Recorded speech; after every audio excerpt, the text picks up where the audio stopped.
Today I come to you to speak to you about the Iraq war plan and the Afghanistan plan.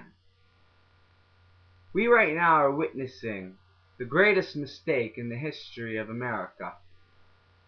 A country that's already been crippled by probably the hardest economic recession in its history. We saw the world economy implode. Cities, towns, villages, countries, their economies completely destroyed.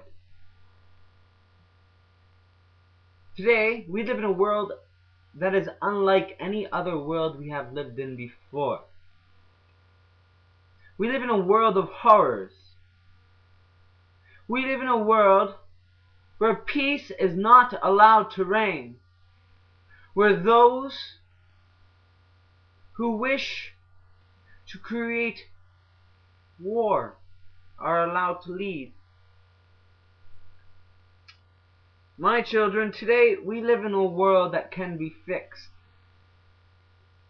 But the plans I see before me for Iraq and Afghanistan, on behalf of the American government, will not lead the world to prosperity and success. We must see an immediate withdrawal of all troops out of Iraq. Immediate. Immediate means now. It doesn't mean tomorrow. It means now. Afghanistan, we must create a world coalition. How many countries are there on this planet, on this earth? Then we need to have a representative from each and every single country to create a new model state, a new model democracy. How can you, as an army, destroy Afghanistan or win in the war in Pakistan? It's impossible. I promise you this. It is impossible. How can you win when you are fighting ghosts? You cannot win with bombs. You cannot win with mortar. You cannot win with guns. The only way you can win is when you create a sustainable peace within the actual region. When you can talk to the Taliban. When you can speak to those you call terrorists. When you can shake the hands of those that you fought before. It is possible. It is very possible. Dialogue is what will save Afghanistan. Creating a conversation will save Afghanistan. This political movement will save the world. We must understand that the way forward is not through bombs. It is through diplomacy at its highest level. It's about re-inspiring the world, creating a new civilization, creating a new people, creating a new earth. This is how we win the war in Afghanistan. This is how we claim victory in Afghanistan. We the righteous, we the good. That is how we claim victory. We will never claim victory with war. War will only create defeat. The war in Afghanistan, if it continues, America will fall further. This industrial war machine that has conquered America must be stopped. We must stop them from robbing us further, robbing our world of all that is good in the name of war. We must stop the war in Afghanistan. We must stop the war in Iraq. We must come together as one people, from China to Canada, to America, to England, to Israel and Lebanon, to all nations and all peoples across the world.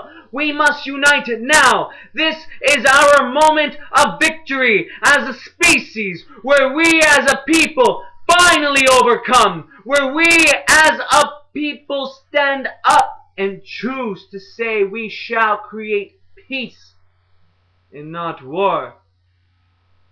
Look at your children and listen to their words.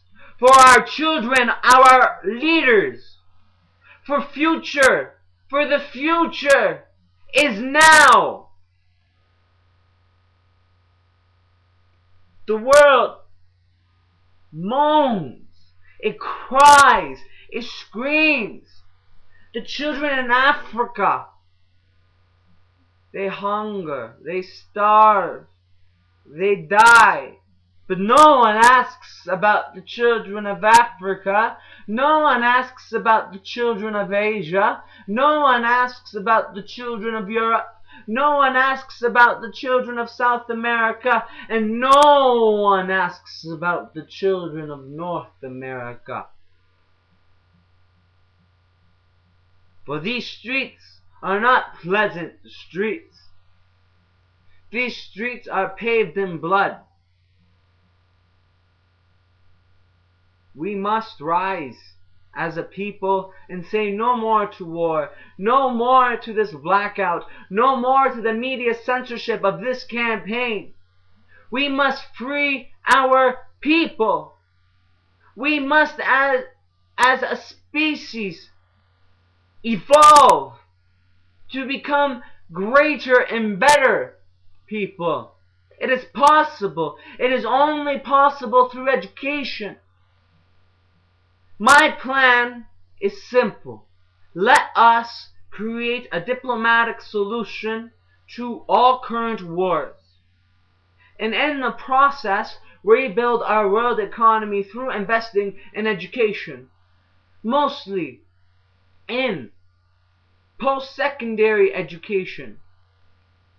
We must create a world where any student can go to school for free from the age where they're allowed to finally go to junior kindergarten or preschool until the day where they can achieve as many PhDs or master's degrees as they so choose.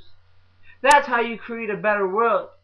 To build a university, to build a college campus in every single small town and every single village across the world will save our citizens, will save our people, will create a new world. To build a school requires every level of the economy. My children, this is basic here, right? To build a school, you need to hire every single Joe Plumber, right? To build a school, you need to hire teachers, you need to hire construction workers, you need to hire every part of your economy. Seriously. I could go on and on and on, but I choose right now to speak about war and ending it.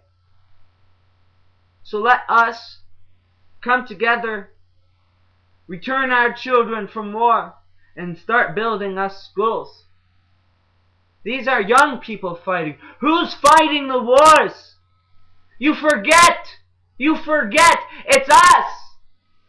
You have 18, 19, 20, 21, 22, 23-year-old children fighting your old man's war. The children are dying. You can send us to fight your wars, but you can't put us in parliament. You can't liberate us. You can't end the blackout. Shame. Shame. The time is now to act as a people. To all the leadership around the world, this is your moment of judgment. I shall judge you accordingly. Those who seek to deliver now shall join in this revolution called love.